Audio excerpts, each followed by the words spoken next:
Pourquoi les labos ne donnent-ils pas les brevets de leurs vaccins anti-Covid? Alors qu'il n'y a toujours pas assez de doses pour tout le monde, c'est une question qui n'en finit plus d'être posée sur les réseaux. Pourquoi les fabricants de médicaments, Pfizer, Moderna, etc., ne donnent-ils pas les brevets de leurs vaccins anti-Covid, histoire que le monde entier y ait accès pour produire plus de doses? C'est vrai que c'est ce que demande l'OMS, l'Organisation mondiale de la santé, mais aussi des pays comme l'Inde, l'Afrique du Sud et de nombreux chercheurs, médecins et personnalités politiques. Alors pourquoi? Eh bien, la première réponse est assez simple.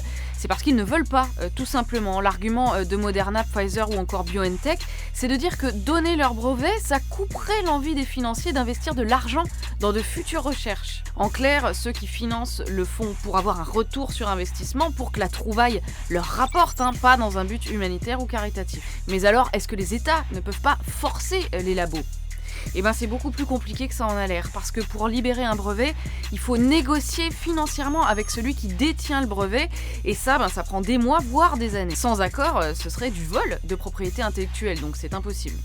Bon, ensuite, admettons que la discussion démarre, par exemple que les États-Unis négocient avec Pfizer, eh bien la procédure est très longue, parce qu'en réalité, pour un seul vaccin, il y a parfois plusieurs brevets.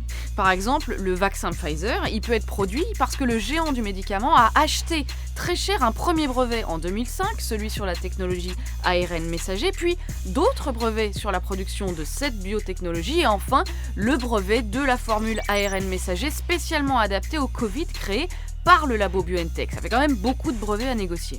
Mais admettons que, effectivement, Pfizer accepte, se mette d'accord sur un prix et libère la formule, et ensuite, il faut produire. Et là, c'est pareil, le problème, c'est d'avoir les technologies pour fabriquer ces vaccins, donc les usines, les matières premières, les chercheurs formés, ce que n'ont pas nombre de pays. Enfin, il y a certains tweets qui mettent en avant l'histoire du vaccin contre la polio, qui lui était libre de production et de distribution. Alors c'est vrai, c'était dans les années 50, mais en réalité, l'inventeur du vaccin n'a pas donné son brevet, il en a tout simplement pas déposé. Donc aucun État n'a eu à lever le brevet ou à le racheter.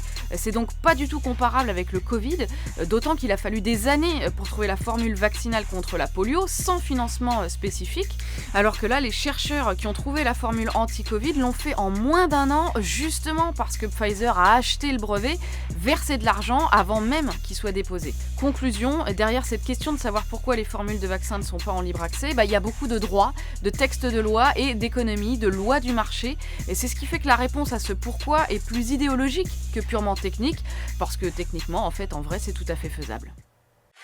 Move Radio, Hip Hop Nation.